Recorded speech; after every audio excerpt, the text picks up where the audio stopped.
This podcast is sponsored by nobody. Hey dudes, welcome to Splat from the Past, the only 80s themed horror sci-fi show where things can get totally radical. Now today I will be welcoming Scott the Icon Halmrast. He has a show called Attitude Era Live. It's kind of a Facebook Live radio / podcast. I was a guest on there back in February. It's him and a couple co-hosts, and we're going to talk today shop, about podcasting, and the guests we've had and stuff, and interests in cult film, the 80s, and so forth. One of the great things about this strike is that it's enabled me to talk to other podcasters that I've been lagging to have on lately. Scott and we've actually rescheduled this a bunch of times, but today we are going to make it happen, and I can't wait. It's going to be fantastic. He interviews a lot of cult movie people and people in the world of wrestling, which is not my thing, but, we'll comment a little bit on it. And yeah, so here is my interview with Scott the Icon Halmrast.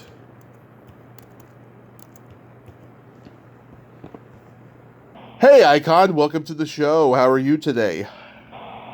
Well, it's a great, beautiful Saturday. The sun is shining. It's hot. The Icon needs to chill, but can't because it's like 99 degrees out here. That is so awesome. Yes. Thank you so much for taking the time today. Finally, we're doing this. Well, it's good when our schedules come together. I do apologize.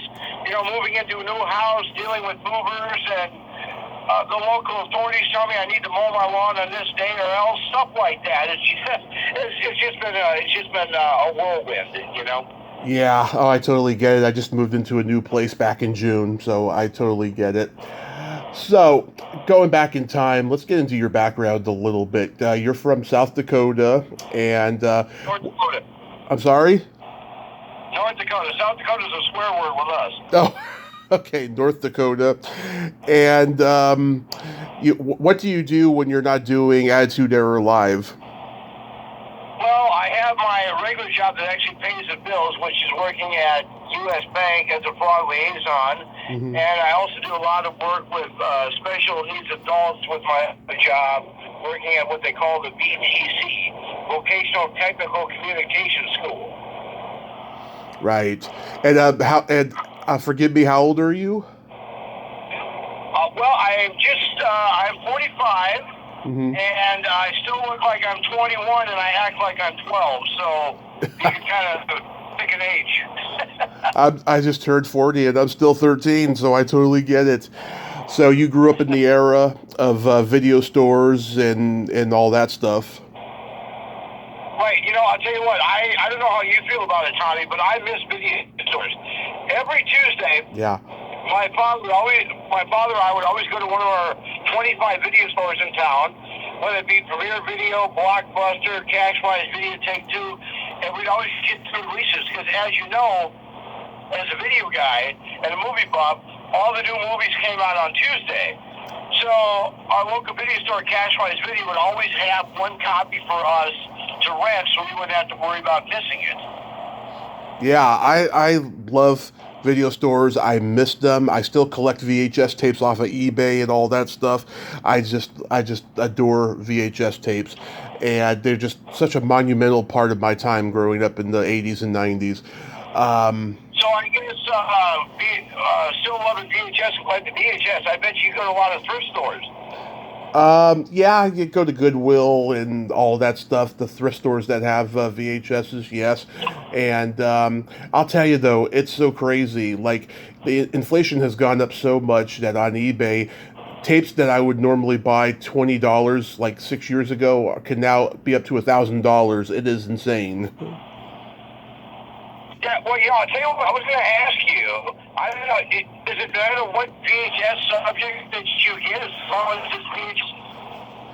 Well, no, there's specific ones I remember from my childhood that I love, that I get, like if a movie's if a movie's made from 20th Century Fox and it was distributed by Magnetic Video Corporation or CBS Fox Video or the short-lived 20th Century Fox Video, I'd like to get those because they're just, rare collector's items.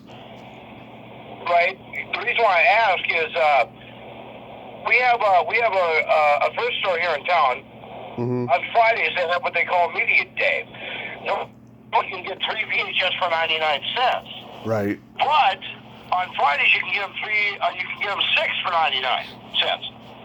Interesting. Yeah. I used to get them for $1 when I was having the video store blowouts, in the late 2000s and stuff. But yeah, it's a weird, gamble, to find something that you can afford on eBay, but it's worth it at the end of the day because these things are going to be extinct soon. So you got to get them while you can. Right. And the sad thing also about VHS, there's a lot of movies that I love that you can only find on VHS that I had to pay a penny for. Oh yeah. I can give a perfect example of that. The movie Chattanooga Choo Choo is one. Oh yeah. Long Gone is one. The movie Prime Risk, who starred Tony Hudson. Tony Hudson. Yep. Yeah, she was just on my show this last week. Oh, great! I just had her back on for the 4th time to promote that little sex book she wrote. I never thought she was ever going to do that. She's sending me an autographed copy, and I confess to her that I told everybody when I was in elementary school that she and I were cousins. And I told her that story, and she said, what made you stop telling people that? I said, well, after you missed my 12th birthday party in a row, I kind of had to fess up. Yeah. She's a lot of fun. I love her. Yeah, and I told her how when I was in the 80s, when I first saw that movie of hers, Just one of the guys. I told her how I wanted to be the little brother. Yeah. Because a little brother, not like me, would date anything as long as they had a pulse. Yeah. Or even if they, how did she put it? Even if they were dead, as long as they weren't too cold, Yeah. I got to hear that episode. I bet it was pretty funny. I will send you a link. Oh, great. Yeah, I just adore her. I've had her and Joyce Heiser and so many of the cast members of that movie on. They're just great people, and they love their success from it, So, yeah, what are your favorite cult movies? I'd like to get her on my show sometime. I'd like to get Joyce on my show sometime, too. Oh, yeah. Well, Joyce, she does this foundation to help children, and that takes up a lot of her time, but she'll do it. If you reach out to her, she'll eventually do it, even if it takes months. Right. And, also, I know this may be a little on topic here. This is your show. I do apologize. But okay. We also had Natalie Byrne on with us that night last week. And she's got a new movie coming out called Till Death Do Us Part. And in that movie, Mike Starr is her father. You know Mike Starr, right? Of course. He's mental in Dumb and Dumber. Yep. And I told her, real quick here, I told her the story how when he was here for the Roger Maris golf tournament, I got to play golf with him. Yeah. The guy can't play golf with a lick. I mean, he cannot. Yeah. The point is, you see, there's green on the golf course and there's blue. That's water. You want to keep your ball out of that blue stuff. He never got that. Yeah. Oh, that's so funny. So, what are your favorite cult movies? I would say my favorite cult movies. I have a couple. Dracula's Dog. Oh yeah. Jesse James versus Dracula. Mm-hmm. Frankenhooker. Oh boy. Spaceballs. Mm-hmm. And I don't know if you'd call it a cult movie, but it would have to be Big Trouble in Little China. Just think about this. Oh, it's a cult. That movie was only in theaters for 2 weeks. Right. And it didn't find its niche until it got on video. Then it's like exploded. Yeah.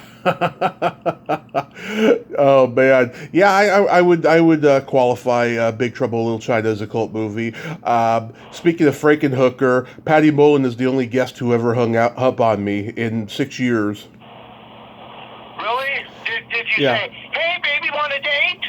No, she didn't. She didn't like the answer to a question she asked me. She's like, "Do you like Penthouse?" And I do like Penthouse, but I got mixed up with Hustler, and I just brain farted and said, "No, I think it's trashy and vile compared to Playboy." And so she hung up on me after that. Really? Yeah. So, how long of an interview was it before she hung up? I'm curious. It was about 3.5 minutes. She was starting to hijack it and just be arrogant after the first question anyway, so it wasn't a total loss to me.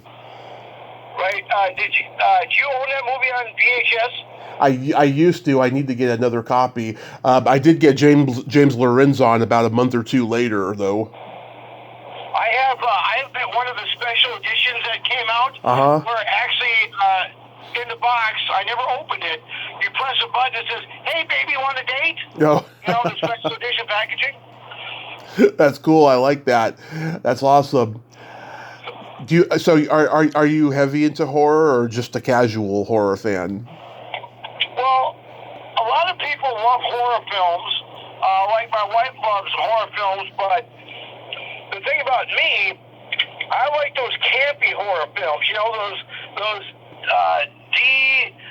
D minus, almost D plus movies. Of course. You know stuff that you would see on like USA Up All Night. Yeah, USA Up All Night. I don't know if you ever heard of this movie, but my favorite movie that they ever showed on that program, we interviewed Rhonda Shear. I told her about how me too. Getting Lucky was the guy from the same director that did Toxic Avenger. Oh, yes. Oh, yeah. That's awesome. Yeah, I had Rhonda on last summer, and it was the most surreal moment of my life because I watched that show every weekend for 6 years or so, and I just loved it. And she was just so charming and funny and open-minded, and I enjoyed talking to her. Yeah, I like to interview her as well. I like to ask her what it was like to have glasses pop up and, well, whatever. You know the theme. Yeah. So yeah, I mean, as far as D horror films go, I mean, I love, and I've had people on from like The Mutilator and like you ever see Slaughterhouse Rock? Yes. Yeah, I've had Tammy Hyler on from that. Just a lot of them. Oh my God, I found out the director of the Video Murders. Was it the Video Murders? I'm trying to remember the name of it. I think it's the Video Murder. Found out he's on Facebook. I'm gonna reach out to him this year because one of those movies has an anniversary. So, yeah. All right. Yeah, like my wife's favorite is Night of the Living Dead. Of course. Oh, it's a classic, George Romero. And then some people would say that my first relationship, my prom date, was the sequel, Night of the Living Dead 2. Well, Dawn of the Dead's my favorite out of the trilogy. I've had more people on that one from that movie on here than anybody. I adore Dawn of the Dead, and I just interviewed Scott Rediger. He was my first main cast member because I'm always interviewing the zombies or the other people that are in it. He was my first cast member, and I could tell he's talked about it way too much. So I talked a lot about his other things he's done besides it. I remember when you were on our show, I asked you who your all-time favorite horror subject is. Right. Whether it be Jason or Freddy or, if I recall, you're a Freddy Krueger guy, if I'm not mistaken. I'm mainly a Jason guy, but yes, I am a Freddy guy as well. Which is why I got to help try and get you involved in that movie I'm going to be in, Friday the 13th Blood Loss, the fan film. Yeah, that'd be great. I mean, if you need a contributor, I will, absolutely. I don't know how much I can contribute, but, I would like to be a part of it some way. Well, I will definitely pitch you to the director. Are we allowed to talk about that, or am I hijacking your interview? Oh, not at all. I mean, yeah, if you have information, go ahead. Well, basically, what Friday the 13th Blood Loss is, It's directed by Anthony Camino. Mm-hmm. And basically what it is it's this crazed fan that loves Friday the 13th and goes and kills all the surviving cast members. Nice. You get anybody from the movies involved? Yes, as a matter of fact, basically some of the main actors that are still alive. Why can't I think of it? The guy from Goonies is in there. Sean Astin? No, Corey Feldman. Corey Feldman. Yep. So basically, this guy goes around and stalks all the surviving actors, and there's a lot of them from the movie Friday the 13th, and basically he kills them. Yeah. I can't wait to see what happens to me. Have you had anybody from the series on your show? I have not. I've been working on it, but I've had a lot of. It's funny. I've had a lot of horror movie film fans. Mm-hmm. That say that they're going to hook me up with some of these people, and when I call and ask them, like, who are you? Yeah, you got to be careful with these people because they're so used to that, people, calling them up or contacting them for interviews and stuff. When I started in 2017, I got lucky. I got really lucky. I didn't even have, that much credentials or anything, and yet they trusted me, and I'm still friends with a lot of them today. But there's certain people you can't trust. You got to be really careful. Nightmare on Elm Street series has that as well, and I'm so glad that one of the cast members has called them out on social media lately. I'm really happy about that. And I'm trying to, another. Let's see. I remember when we had you on, and then. We also had another friend of mine that he does a podcast like you and I do. Greg Gilbert, yeah, he's a friend of mine. Great guy. Yeah. And you've been on this show a few times, haven't you? I've been on once. I'm going to go on again this fall. Yeah, it's coming up my anniversary. I actually got him on our show. I made you one too. Those collector's cards I like to make our guests. Yeah. I made him a collector's card. He calls me up. He's like, "Well, why would you want me on your show?" And I'm like, "Well, why not?" Yeah. I mean, it's like I always wondered why. When I don't know if you've had this experience too. When you book a guest for your show, do they ever say, "Why me?" It's like, well, why not? Oh, it happened the other day. Someone did that to me the other day. This woman, Lynn Castle, who goes by Madeline Von Ritz, she cut hair for rock stars back in the 60s in LA, and she's had these Zelig moments in show business where she was on What's My Line. She worked with Albert Pune. She worked on a lot of his movies doing hair or music, contributing songs for them and stuff. And she said to me at the beginning, "Why me?" And I was like, because you're Zelig in the business, and you're somebody that doesn't get talked about a lot, And just think about this nowadays, because of the way our society has changed. Imagine if she would have kept some of the hair from some of those people. She could have been making $1 million selling hair strands. I know. I should have said that to her. She probably would have laughed too. Well, recently a strand of Mickey Mantle's hair went for what was it, $10,000? Yeah. Wow. That is just crazy, man. Someone's hair just be $10,000. I mean, that shows you the values of this country. I mean, I like Mickey Mantle, but I'm not going to pay that much for a strand of his hair. What am I going to do, clone it? Yeah. You probably could. I mean, with today's technology, you probably could. Thinking.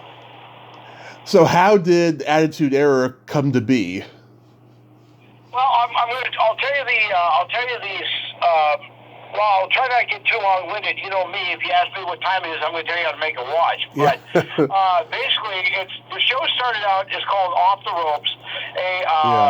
There was a event here called Maui Madness, and the founder of that event saw some of the stuff I was doing online with the cards I was making. He said, "Can you make some cards for me?" And I'm like, "Sure, why not?" Then he asked me to be part of Maui Madness, and shows a gentleman that started a new news format called Overtime.News. Mm-hmm. And he was watching a wrestling show called Off the Ropes, and like I do with everybody, I said, if you can get that off the ground, let me know. I'll come work for you, Right. And then they started having me call in to the show that they were doing, and basically it was a wrestling show where they would complain about how bad Monday Night Raw was for 2 hours. And I'm like, you know what, guys, this is a great show, but with my help, I can make it better. Like, what do you mean? Well, I used to produce an actually syndicated talk show. I can get you guys guests. I can do this. I can do that. They're like, well, let's think about it. Then the next day they called me up and said, can you really do all this stuff? I'm like, sure. So the first guest I got him was Bob Bagwell. Then I went from being a caller to being a co-host. And then Overtime.News kind of folded. And me and the Big Swing decided to keep the show going, so it was him and I for a while. Then Granny Hulkster called in as a guest, or as a caller, and I said, would you like to be part of the show? And then she joined us. And then Matthias, the Modern Nightmare, he's a wrestler here in my hometown, and I needed to fill him one day, and then he's been with us ever since. And next week, or actually this coming Monday, is our 2-year anniversary on being on Ken's FM. Mm-hmm. It started out just being on Blog Talk Radio, and then I moved us into mainstream on local radio. Wow. Yeah, because when I was on back in February, I enjoyed it, but I had no idea what you guys were going to ask me, and I'm shocked you asked me about indie horror because I stopped supporting indie horror after me and Greg, we both had an experience with 13 Fanboy. His experience was his experience was worse than mine, worse by a long shot. But I was really surprised that you were asking me about that. But I had a lot of fun with you guys, I know, and I even accidentally called you by your real name, and then I tried to turn it into comedy. I was like, I'm sorry, Icon, you look like a Scot. Well, yeah, it's like, and the thing is, as you know, since we're live on the air, we don't edit anything. It's all live. Right. So whenever anybody slips up, the worst thing is not that. Yeah. The worst thing is when someone says one of the words that's not allowed. Yeah. Because we don't have a 7-second delay. Oh yeah, I committed that to memory, so I watched my language. I remember that. But yeah, like Granny loves you, by the way. Oh, she does? Why? Well, it seems like every guest she loves besides me. I don't know, and not that anybody cares, but every time I do an interview with somebody or somebody, I don't know, you probably haven't done this yet, but you probably will now. Mm-hmm. But every time I do an interview, or somebody asks me to do an interview, they always say, hey, can you bring Granny with you? Why? I mean, I should be her agent. Yeah. I can make more money. I should reach out to her pretty soon. Yeah, that's nice. I like hearing stuff like that somebody likes me. Who was your first guest? Well, our first major guest was Bob Bagwell, of course. That was a whole 2-hour show. Mm-hmm. And then, when you have a guest on for 2 hours, it just gets to be kind of long-winded, and then towards the end you run out of questions. That's why every one of my guests is on for 30 minutes. We either have her on at 9:15, 9:45, or 10:15. Now, the 10:15 guest is usually on for 45 minutes, so it's usually well, I don't want to make this sound conceited or whatever, but usually I have the mainstream guests on for that 45-minute period. Right. And, I don't know if you had, guests that you would put on your worst category list. It's probably going to be me now, so I'll take the number one spot. No. But worst for me, in my opinion, was Stevie Ray of Harlem Heat. Oh, I don't know who that is, but tell me what happened. Well, I was asking him questions because, I always say it's our show, not my show. Mm-hmm. But I started asking him questions, and then we went to Granny, and then he asked Granny, why are you not hosting this show? And I kind of took took that offense to that. And then she explained, well, it's Icon show and this and that. And then he was like, then he starts running me down saying I was, not letting Granny do this or do this or that. I'm like, what are you talking about? And then he kept on beating me down, Mm-hmm. And then I threw like one-liners at him and said, so Steve, you like that? Well, I like burnt toast. Yeah. Mm-hmm. I like my eggs sunny side up that are running to the milk, Yeah. And then he finally, after the interview was done, I couldn't wait for it to be over. He called me and said, I'll probably never be on your show again. It's like, well, hey, the pleasure was all yours. Oh, boy. I mean, the guy was just a dick, Yeah. Oh, God. Yeah, I've had that a couple of times. Was that getting up on you? What's that? Have you ever had that experience besides the guest hanging up on you after 3 minutes? That was the only time someone hung up on me, but I have had that experience where someone was a complete dick and then, doing the placation, gaslighting thing. Oh, yeah, it's happened to me quite a bit, But before I tell you about my worst guest, let me tell you, my first guest was Diane Franklin, and she's been on 8 times, and her and I have become just good friends, and I just adore her. Last time she was on was 2 years ago, and stuff. She does so many podcasts now. It's just like, her and I, we've covered everything, But yeah, the worst guest, I would say. Who would you say would be probably your most? You've had a lot of guests like me. It might be hard to pinpoint one, but who would you say is your most famous guest that you've had? Oh, God, that's hard to say. Maybe Tommy Chong, maybe Bobby Rydell when he was still alive, maybe Ed Asner when he was still alive. It could be any of those 3. I don't know, because I don't want to take away from any guests we've had on, but I say, I always like to tell people when they ask me that, I said the most famous is yet to come. Yes. Like, for instance, our September 11th show, we're going to have Bozo the Clown on with us. Oh, God. Okay, not Vance Colvig because he's dead. Who's the other guy that replaced him? I know who you're talking about. Joey Diaria. Yes, Joey Diaria. Yeah, a convention that I know in the Bay Area, they had him there last year. Mm-hmm. Yeah, because, David Arquette now owns the rights to the Bozo character. Oh, I did not know that. And hopefully, Mr. Aria can hook us up with David Arquette, because technically, David is he's not the sole surviving member of the cast, but he's the sole surviving Bozo the Clown, Uh-huh. Interesting. He's such a nice guy, Yeah. I wrote him like I did with you. I sent him the show information, then I get a call up and, is this Icon? I'm like, yeah, who's this? This is, Mr. Aria. Who? Well, you probably know me better as Bozo the Clown. I'm like, I'm talking to Bozo the Clown! It was awesome, Yeah, that is pretty awesome. Yeah, my worst guest was probably Nicholas Meyer, who directed Star Trek 2 and 6. He started out okay, and then he just got more and more arrogant as time went on because he had this stupid book that he wanted to promote. And I learned something that day. And then a month later... Now we know why those 2 Star Treks suck? Actually, I love those 2 Star Treks. I think they're the best in the series. But what I'm saying is, though...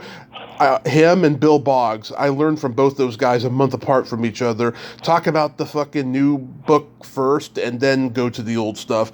And it was kind of awkward. And I saw him do a couple interviews recently to promote the new book that he has out. He was a lot less arrogant and bitter in these new interviews. I don't know. Maybe he got laid since then. Who knows?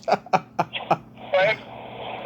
I don't. I tell you what though, Star Trek 2 is my favorite of the series. Yeah. Everybody always says that's why it's your favorite. Well, I said, well, I love Ricardo Montalban. Yep.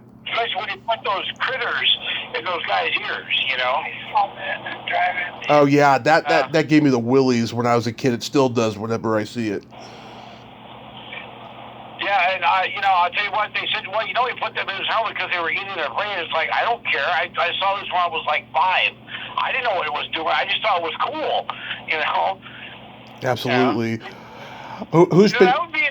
That would have been a guy I would love to have been able to interview. Would have been Ricardo Montalban. Oh yeah, I mean, God, he's Mr. Rourke on Fantasy Island, which was such a creepy show and a creepy character, you know. Yeah, and I always want to ask him. So, what was it like being a slave to the little guy? The plane. Or whatever. Have you ever seen Malatesta's Carnival of Blood? Yes. Yeah.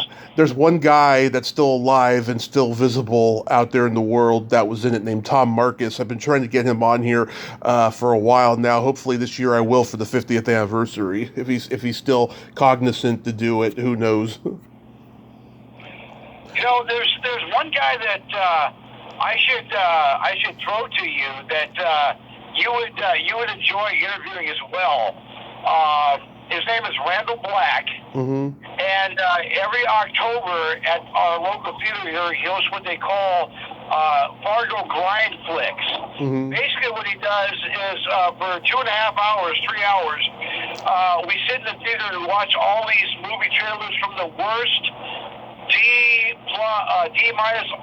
F plus, almost D minus movies. Yeah. Oh, that's cool. It's just trailer after trailer, you know. You know some of those. Have you seen some of those old Grind Flick trailers? Like one of the things is, this is the only movie that has a bell. When you hear the bell, turn away from the screen because of all the gore. I'll definitely check out his stuff. That's awesome. Who's been your favorite guest? Well, geez, that is tough. Let me think for a second. I would probably say it was a cross between Bob Backlund Mm-hmm. or Ed Marinero. Oh yeah.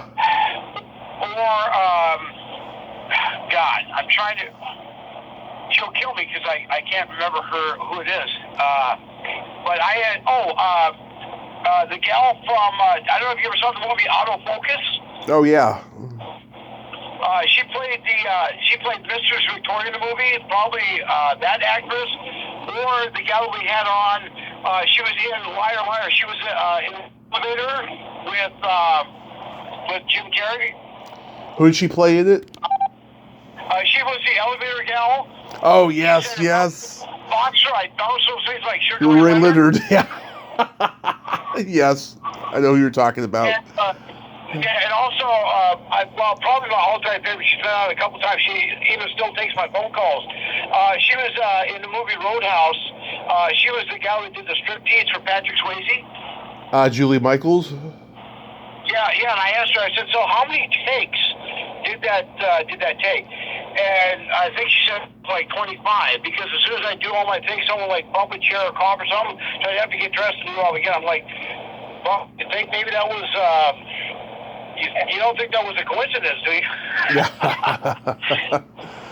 you? Yeah. Oh, that's so cool. Yeah. I mean, my favorite guest is Gina Shock of the Go-Go's. She, oh my God, if you listen and watch every interview she's done in her whole career, she has never been so vulnerable in the last 15 or 20 minutes of my interview as she's ever been. Oh my God, that I am just so accomplished by that interview. There's more to her besides that tough tomboy girl from Baltimore. I mean, it was just amazing. I'm having her back on soon. We've been rescheduling that interview just like you and I were rescheduling. She was great. I can try. It's very tough. Her boyfriend is her manager, and he's very selective. And he barely approved me. And then after the two of them listened together, they're like, oh no, this guy is awesome. We got to do his show. So we'll see. We'll see if I can. Well, yeah. Well, do is I'll send you a link so you can send it to him and say, Of course. And just let him know you don't have to worry about the icon stealing your gal because he's already got one. Yeah. But yeah, I've had a lot of great guests, Bobby Rydell, Susan Cowsill, Melanie Chardoff, Ed Asner, Blake Edwards' daughter Jennifer, lots of great people that I've talked to. Pamela Des Barres, the greatest rock groupie of all time. Lots of people I'm proud of. I'll tell you what, that's the other thing I like about your show and all the different people you have on, it's just, it's awesome how, you and I basically can get all these people as guests on our show. Like Melanie Good was another good one. Oh yeah, she's a good friend of mine. Yep. Yeah, she was in. Did she tell you the story about how she did that scene, that bathtub scene with Howard Stern? That they filmed that scene for 3 days. Oh, of course. Yeah, we talked about it. I would have loved to have been on the set for that one. Yeah. It's really. She interviewed me. The last time she came on here was in May. She interviewed me about my sex life, and it was awesome. Really awesome. Really? That reminds me of we talk about most famous. When I interviewed Jenna Jameson, that was a treat. Yeah. That was awesome. I had Ginger Lynn on here last year. Oh yeah. Well, I'll tell you what. It's like on radio, like it's a little different. But on radio, it's like we have to walk a fine line for what we can say, what we can ask, and what their answer might be. Oh, there was no boundaries with Ginger. I'll tell you. Do you know what she told me? You know how she got cast in Young Guns 2? She blew the producer. Oh, yeah.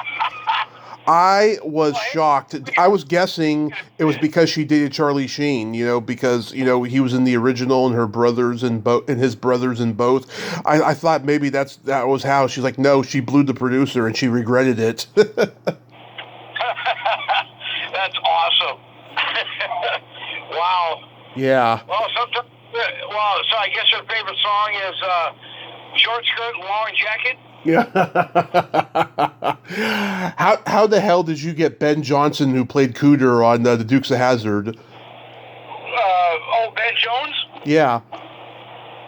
Ben Jones, sorry, not Ben Johnson. Ben Jones came to us. I toured his museum. Okay. And he was there that day. And I said, would you like to be on? And see, he has been able to come on my current show. Mm-hmm. I had him when I was producing the Ben and Jim show. Mm-hmm. And we also had David Newell on with us at show. Oh yeah, I've had David on. Yeah, he played Mr. McFeely. Mr. McFeely, Yep. He sent me an autographed copy of his documentary and his book. He was a very nice man. Yeah, I'll tell you what, man. He was just a salt of the earth, and the guys actually had me interview him. They left the studio, and he was actually my first real interview by myself. And I'm sitting there, I was so nervous because it's you guys, I've never interviewed anybody before. But just talk about your childhood. Oh, okay. Well, that'll take 10 minutes. That was awesome. He loved the fact that I was bringing up Michael Keaton and George Romero and all his people because, they all started out working for Mr. Rogers. A lot of people don't realize. Right, yeah. Michael Keaton was the man in the picture. Exactly. And yeah, Ben Jones, he would be a bucket list guest of mine. I tried to get Rick Hurst, who played Cletus, but he didn't respond. And I was supposed to have John Schneider on with us. That's a long shot. I heard he's kind of a dick. He can be. I think that's a political thing. I don't want to talk politics. I want to. Yeah. I want to raise your age. I don't want to decline them. Yeah, Ben Jones. I mean, that was awesome. He gave us all these. He read us all these CB talk lines when he was on with it. It was just amazing. Yeah. Have you been blocked by anybody that you've inquired? Because I have. Well, I've been blocked by one, Okay. and I'm going to tell you this. I'm not going to give her name, but it was basically all a misunderstanding. I had this individual on as a co-host for our show. Yeah. Okay, and that's when we had Sergeant Slaughter's daughter on with us. Oh. And she asked a question about her Sergeant Slaughter's daughter being a wrestler, and she said not 5 minutes before that she was not a wrestler, this and that. Uh-huh. And then all of a sudden she got upset with me, saying, "Why did you bury him on the air?" I said, "I didn't do anything." You know? Yeah. And I'm like, "I don't know what you're talking about. I didn't bury you." And she's like, "Well, you set me up." "No, I didn't." And then she's like, "I'm never talking to you again. If you ever write me, whatever, you contact me, I'm going to have you, whatever." Yeah. And I let it go. And then just because I have issues with authority, Yeah. as you probably guessed, Yeah. I reached out to her and said, "Hey, can we put this behind us?" And she like, no. Then she blocked me completely. I've been blocked by two people.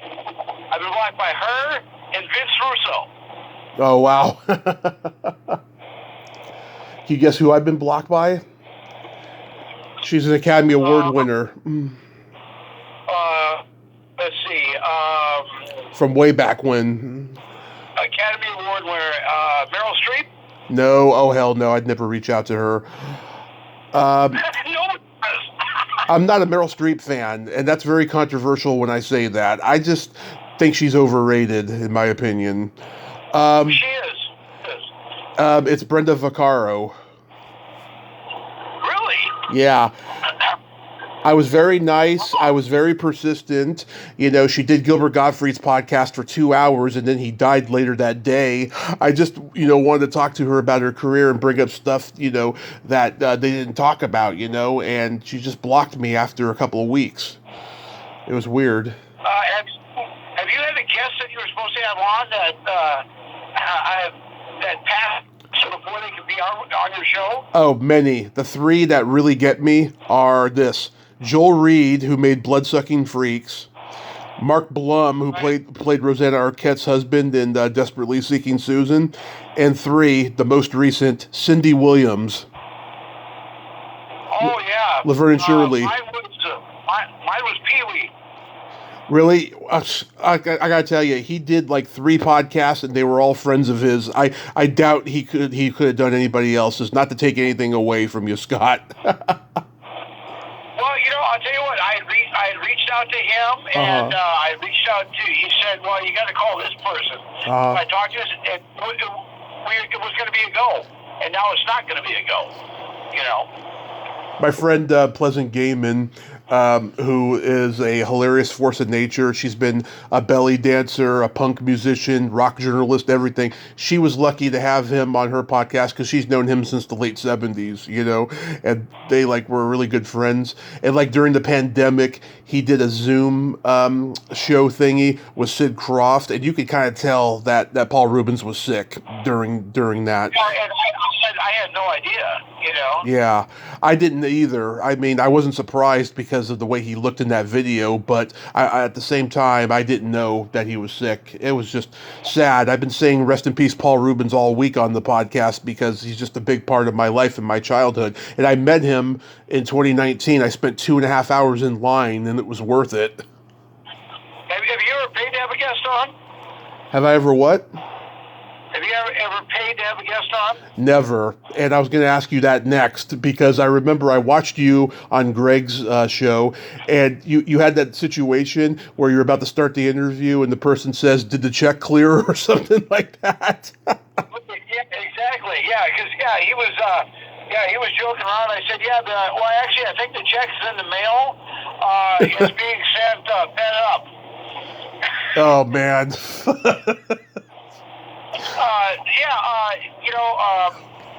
Yeah, see, we have 3 rules for guests. 1, we're not going to pre-record the show. Right. 2, we're not going to send you questions in advance. And 3, we're not going to pay you to be on the show. Yes. If you want to be on the show, great. If not, we don't need you. We're fine. We're good. You know, there is one guest I'll probably pay for, and I'm not going to mention her name right now because, well, I don't know when this is going to drop, but later today. Yeah, well, she's a guest that I've had a major crush on in the wrestling business, and she told me what she charges an hour, and I'm like, okay, fine, I can probably do that, and I probably will. You know, there's one guest that was going to charge us, and then he actually sent the money back. I'm not going to mention that either because I told him I would never tell anybody his name. I said I could talk about it. Sounds like a nice guy, though. Yeah, he charged us $200 for 45 minutes. And then 2.5 weeks later, I get autographed pictures from the individual, and I got the money back. He said, "You guys have such a great show. I'm sorry I charged you, so here's the money back." Oh, that's nice of him. Yeah, I got to tell you, I'm very careful with giving my address out to people who want to send me their book or whatever, right? Because I'm afraid I'm going to get a bill for a couple $100 or something if that happens, you know? So, like, you know, I just, when I get the request, you know, I examine it carefully. I examine the interview we've done, and if I trust them, I will give them my address. Well, you know, the sad thing about me is everybody's got my address. Everybody's got my phone number, you know? Yeah. So, I mean, there's only one rule that some give me when they give me their phone number. Well, a couple. Do not give this number to anybody else. And that's usually everybody. And then the female guests say, "Stop calling me at 2 in the morning." That's the other thing they tell me. Oh, man. So who's on your bucket list? Who is on my bucket list? I would like to get... well, Bruce Willis is on my bucket list. He might die soon. I'll probably never get, but Bruce Willis would be on my bucket list. Who's your realistic bucket list? The Rock is on my list. Stone Cold Steve Austin is on my list. Mm-hmm. And I would love to, even though I've talked to him several times, I would have to say Mick Foley would be on my bucket list. Okay. Yeah, I would love, I've been going back and forth with Valerie Landsberg from Fame.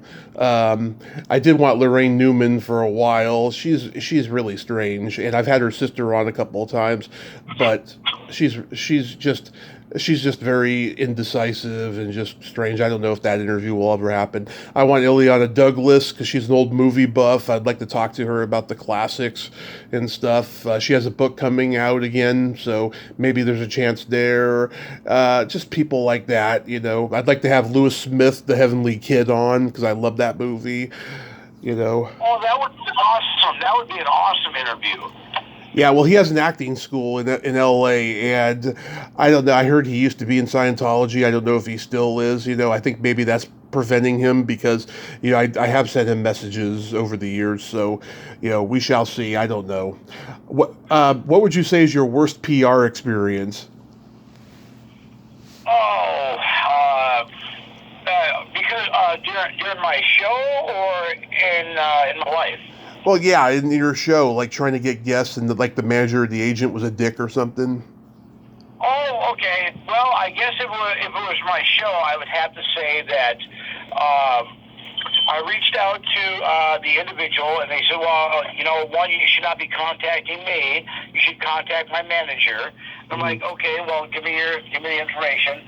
And they're like, "Well, okay, if you want to be on the guest, if you want them to be a guest on your show, it's going to cost you $1,000, and you must have us be on the show only, and you must send us all the questions in advance, and these are things you can talk about. These are things you can't talk about." I'm like, "Oh, well, I'll take."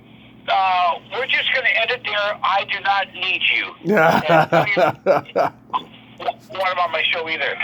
You want to charge me $1,000 for 2 hours? That's $500 an hour. Oh, fucking dicks.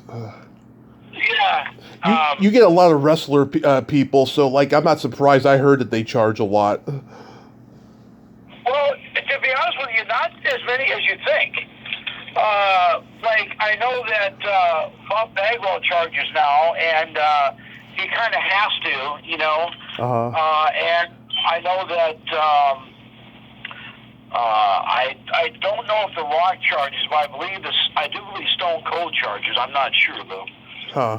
But yeah, there's just it's just a lot, and think about I don't know if you have this opinion, but those that charge, it's like you're a millionaire. Why would you need to charge to be on a 30-minute interview?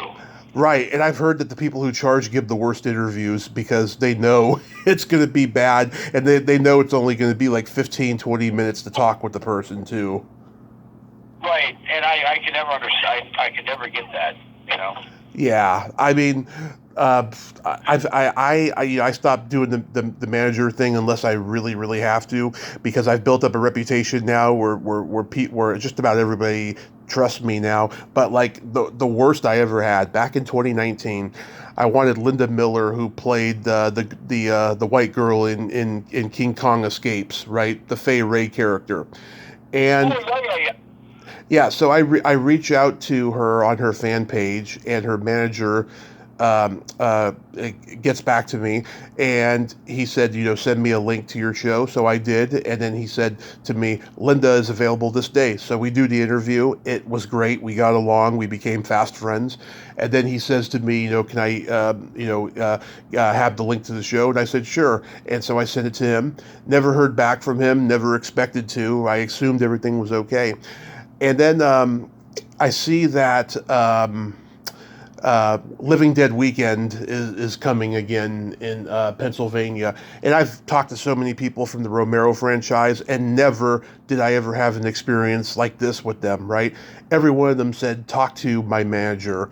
And it was all the same guy, and he had the same name as the other manager, but I didn't know it was the same guy, And then after like not hearing from the guy for weeks, he finally replied me, and he said to me, I'm not going to put any more clients on your show because your show sounds like it was recorded in a bathroom or something like that, and that your show provides no value for my clients, unless you change your recording and stuff like that.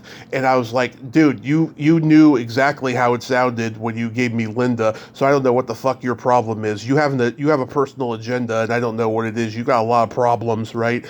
And all he could reply me back was just stay away from my clients. And then, I sent him like the middle finger icon or whatever, and then never had to deal with him again. But that was like the absolute worst, because to make it personal instead of professional is just fucking so dickheadish, Yeah, like Vince Russo.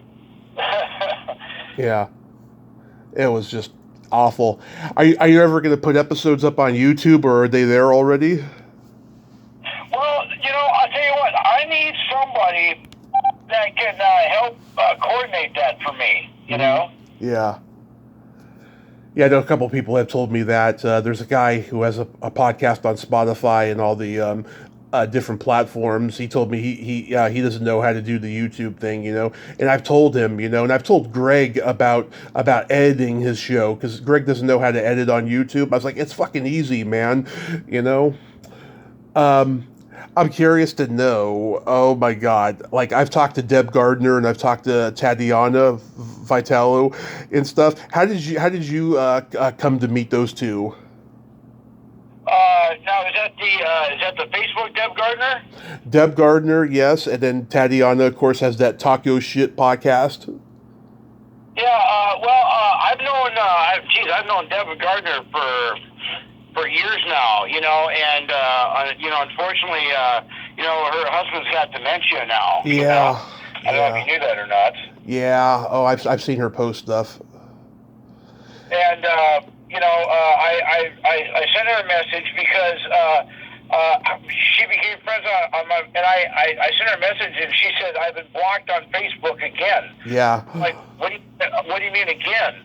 And I'm like, well, they've blocked me 12 times I've been in like Facebook jail more than, you know. I'm like, well, why don't you come on my show and talk about that? And she said, really? I'm like, yeah, come on the show. Let's talk about that. And then the next thing you know, I mean, she and I become fast friends, and I become part of all her groups. And, you know, you got to admit, though, she is very, very beautiful, and I wouldn't kick her out of bed for eating crackers, you know. Yeah. And I've told her that. I've done dirty podcasts with her and Tatiana, and Tatiana and I'm not going to go into detail, but we've taken it further offline and stuff. Oh my God, I just love those two. They are awesome. Yeah, well, I'll tell you what. She sent her fans autographed lip prints. Nice. And well, I'm not going to say some of the other stuff she sent, but anyway, it is what it is. But she is awesome. Yeah, very awesome. I wanted to mention the only wrestler I have interviewed, and it's only because he's an actor too and a stuntman, is Mr. Outrageous Al Burke. Oh yeah, nice guy. Very nice guy. Have you had him on? I have not. It's one of those guys that I like to have on, working on. But, you know, you mentioned famous guests, and, you know, I hate to do this to you, but I only got a few more minutes. Same here. Yeah, same here. I'm working a roller derby tonight with the gals. I just hope they don't make me wrestle in Jello again. But anyway, Jack O'Halloran. Oh, yeah, I've had Jack on. He's great. Did he tell you the Comic-Con story? I can't remember. It's been like 5 years since I talked to him. He told us a story about how when he was asked to go to his first Comic-Con, and he said how he didn't want to go into Comic-Con because he didn't want to have a whole bunch of trackies coming up to him and going, live long and prosper. And he said that when I got there, it wasn't that. He said he got sick of everybody asking him, saying, you talk? You know? Oh, has he told you the story about his dad? His dad was like a Chicago mob boss or something. Yeah. Yeah, it's amazing, isn't it? It's like, wow. I'm like, no wonder why you're the strong, silent type. Yeah, right. So, do you go to cons? Because I do. I go to cons when they're here in my hometown. Right. Like last year, we met Butch Patrick. Yep. And then he was on my show. I had him too. His stepfather's actually from North Dakota here, Grand Forks, Ken Hunt. Oh yeah. And I told him the story about how I knew his dad real well, and what was it? 6 months ago, the last one they had, Eric Estrada was here. Oh God. Yeah. But yeah. I was going to ask you, and I'll understand if you turn me down for this. Would we be able to do 2 parts of this interview? Maybe in the future I'll have you back on. Yeah, I mean, you know, I think we're doing good as is, you know. But yeah, absolutely, I'd have you back on. And I'd love to get you back on too. Maybe you could co-host with us. Oh, absolutely. Yeah. So real quick, how's your health doing, and do you have any upcoming guests that you want to mention? Yeah, as a matter of fact, I'd like to pitch my upcoming show. We have coming up. We have let's see. And not that I'm bragging here, but we actually have we're actually booked up now until the end of 2024. It used to be hard getting guests. Now I got people that want to be on the show ask me, "How come you don't ask me?" Well, I didn't know you wanted to be. I'm sorry. Let's get you on. You know. So we have Michael Damper coming up this week. He is the burger chef. We have. I want to make sure I get her professional name right. She just says stop using her real name. We have Darky Rain. Mm-hmm. She's on with us. And we also have author Rhino McFarlane. He wrote an interesting book about this, that, and the other, so it's one of those you don't want to miss, you know? Nice. And your health is good? Everything's good? Well, I have had a little scare with cancer. Yeah. I'm managing it well. I have they discovered some skin cancer, and I've been going in for treatment every couple weeks, where they basically just, not to gross out your fans, but basically what they do is where the cancer is, they cut it out. Yeah. Because I won't do chemo, I won't do radiation, none of that stuff. Yeah, oh, fuck that. It can be pretty brutal from what I've been told. But yeah, please keep doing that, Scott, because we need you, man. And I thank you so much for coming on today. And I wish you nothing but health and success. But we'll talk again in the future. And you have yourself a great rest of your summer and be safe out there.